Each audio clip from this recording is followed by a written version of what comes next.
Hello everyone, thank you for watching and supporting my channel. In today's video, I'll show you how to install and configure Python on Ubuntu.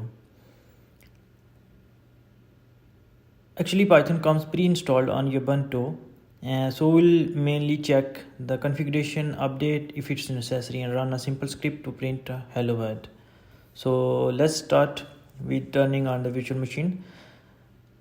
I will just power on the virtual machine where I have installed Ubuntu. I'll connect and start the Ubuntu. Now we are at the login screen. Let's just wait. It's loading.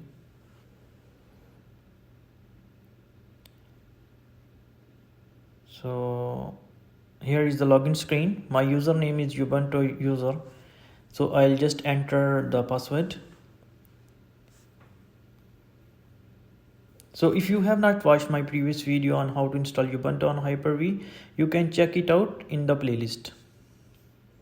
So the next, checking the Python version, I will just go in the terminal, in the application menu. Now let's check the installed Python version by running the command Python 3 version.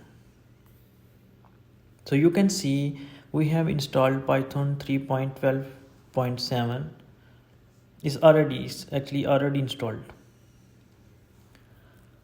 So I will just run this package to check upgrade our package, update and upgrade.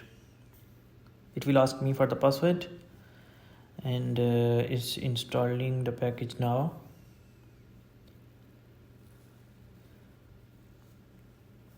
So next is pip, Python package installer. We will check if it's installed or not with the command. So it's not installed, so I will just give a command for installation of pip.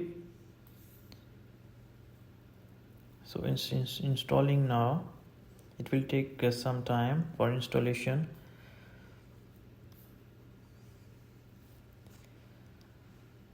It will show you the progress. This may take a few minutes. Once done, we have pip installed and ready to manage Python libraries on Ubuntu.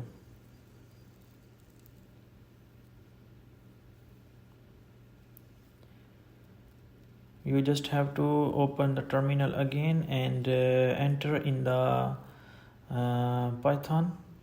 I'll just go in the terminal, and then we'll go in the Python, then we'll print hello world, print hello world, run, and then exit. That's it. In this video, we checked Python's installation, updated the system, installed pip, and ran a simple script. In the next video, I'll show you how to install PyCharm or Visual Studio Code for a better coding experience. If you found this helpful, please like, share, and subscribe to my channel. See you in the next